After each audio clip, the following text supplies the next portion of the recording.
I'm your current Antichrist, and this is a little fun episode.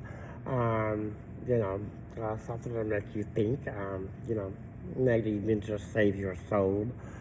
Um, and I don't speak on others' behalf unless there's huge amounts of money involved. So listen to what I'm teaching you. Let's go back to Joseph. You know, I knew him. Um, Spoiled, pampered, daddy's favorite. So, he had this, I thought it was repulsive, mind you, but I was more to the Egyptian style. I loved, Egyptian silk, just like my skin, it's like Egyptian silk, soft, wearable, moves with your body. That's what I loved. He wore like a multicolored cloak of all things. I love to say to him when I see him, what on earth are you dressed as? And, he thought he was something special. My man, Dad gave it to me. Dad gave it to me. I said, Kama, that was beautiful sheep for sacrifice. And, this blah, blah, blah, blah, blah. And I met up with his brothers and I said, this is a problem. I'm sick of hearing it, sick of listening to him. This Hebrew nonsense, So I told them, you guys know what? Let's, pack them up and ship them on. Don't feel bad about it. If he's father's favorite now, what makes you think he won't be father's favorite somewhere else? And you can focus on your own careers in life.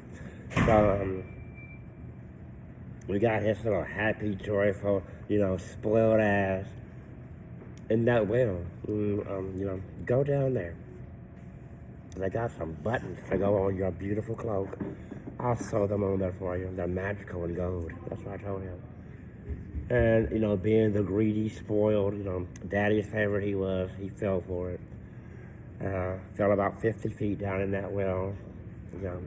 Too bad it was full of water. I thought it was just, earth. But, I can't win them all. And, we sold him into slavery. We pointed the direction, We saw the slave traders. Are you looking for, able bodies to work? And we pointed the direction. Well, there's one down in that well, and I don't think you can get out. I think maybe you'll be grateful, that you saved him.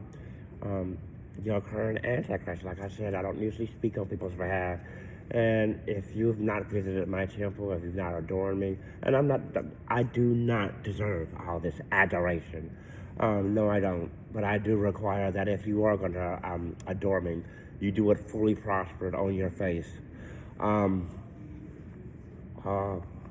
They sold him, and, it kicked us in the ass. It bit me in the ass because he goes off to Egypt and becomes prosperous. Coming through a wrench in my plan. So I had to start some fresh shit. So I went right on down to Lower Egypt, and I talked to Amos and Thomas, and I said, you gotta store some shit up there. Those are not natural-born Egyptians. And he's in the royal palace, translating dreams. You call it a fortune teller. You call it, someone that prophesies, but I call it a Miss Cleo BC, as he found out to be. Miss Cleo made all that shit up. So, they sent their Amoses, ran into a bad experience. He got hacked to death by the Hyksos, is what they were calling themselves, hiding who they were. They called themselves the Hyksos and the Hebrews. Come on, let's be serious. You don't really want to hide yourself. How about not start with the same syllable, Anyway, why don't you call yourself, it just makes me upset. Why wouldn't you just call yourself a Gentile? Anyway, Tutmos was successful, and we drove them out just long enough for them to get happy and gain their confidence again. And then once they step foot back in Egypt, and those are my brothers, the big homies, it's something, it's something. Something that I don't know what it is, why I relate to them and think like they do, but it's something. And I had my homegirl have sex with us, said, I think those are the ones that had something to do with your son's early death. And she did what she had to do, but I'll just tell you this. You may not agree with the things that she did, but she kept us safe. I'm your current Antichrist, and I am here for you.